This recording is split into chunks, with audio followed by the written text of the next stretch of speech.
Coucou, j'espère que vous allez bien. Je vous partage aujourd'hui une petite recette de petits pains. N'oubliez pas de liker la vidéo et de vous abonner à ma chaîne. Donc ici j'ai préparé la veille mon levain avec 10 g de levure sèche et 30 cl d'eau. Il vous faudra aussi 500 g de farine et 10 g de sel. Donc ici pour la recette j'ai utilisé le robot KitchenAid avec l'accessoire crochet. Vous ajoutez ensuite la farine dans votre bol. Vous ajoutez aussi le mélange levure et eau.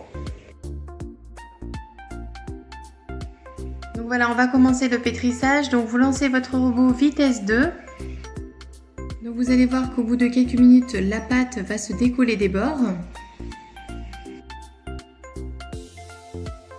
Donc comme vous voyez, la pâte s'est bien décollée des bords. Maintenant, on va la pétrir pendant 10 minutes.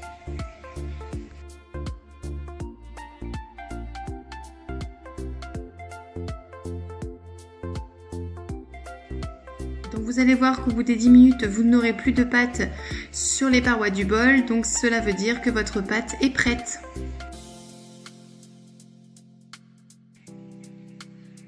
Donc vous arrêtez votre robot, vous farinez un petit peu vos mains, vous détachez la pâte qui est collée au crochet, vous retirez votre crochet.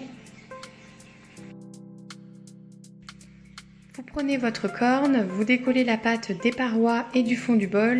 La pâte est collante mais elle se laisse très bien travailler. Vous pouvez très bien la laisser dans votre bol de robot, mais moi j'ai préféré utiliser un saladier. Vous couvrez et vous laissez pousser 1h30. Donc voilà, au bout des 1h30, votre pâte aura bien doublé. Vous farinez vos plans de travail, vous dégazez d'un coup de poing. Donc faites pas comme moi, hein, pas la peine de lui donner 50 coups de poing, la pauvre. Vous décollez votre pâte des bords. Et vous allez pouvoir la déposer sur votre plan de travail que vous aurez préalablement fariné. Donc là, vous allez commencer à venir travailler la pâte pour la rendre moins collante. Donc n'hésitez pas à rajouter un petit peu de farine. Donc vous allez voir qu'au bout de quelques minutes, la pâte n'est plus du tout collante. Elle se laisse très bien travailler. Vous formez une boule. Donc voilà, maintenant vous nettoyez votre plan de travail, il ne faut plus qu'il y ait de traces de pâte dessus. Donc là, vous allez refariner votre plan de travail, vous allez peser votre pâte et la diviser en deux. Voilà, maintenant que vous avez portionné votre pâte en deux, vous allez réaliser maintenant vos petits pains.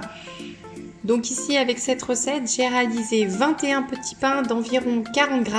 Mais alors attention, moi après cuisson, ils ont perdu tous 5 g chacun.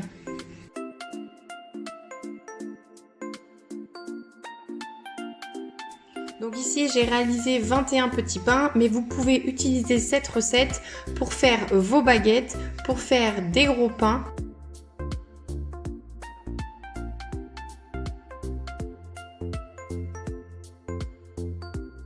Donc comme vous pouvez le voir sur la vidéo, j'ai réalisé des petits pains allongés et des petits pains ronds. Voilà, je vous montre le résultat.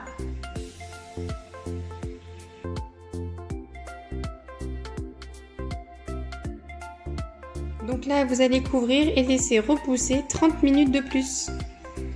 Donc voilà le résultat au bout des 30 minutes. Vous allez grigner vos petits pains. Vous aurez préalablement préchauffé votre four à 230 degrés avec le lèche-frite rempli d'eau. Et vous allez les faire cuire 20 minutes sous surveillance. Voilà, ils sont cuits. Donc ils peuvent être congelés sans aucun souci. N'oubliez pas de vous abonner à ma chaîne, de liker la vidéo et vous pouvez aussi me suivre sur Instagram, les petites douceurs de Cass. Je vous souhaite une bonne dégustation et je vous dis à très bientôt. Bye!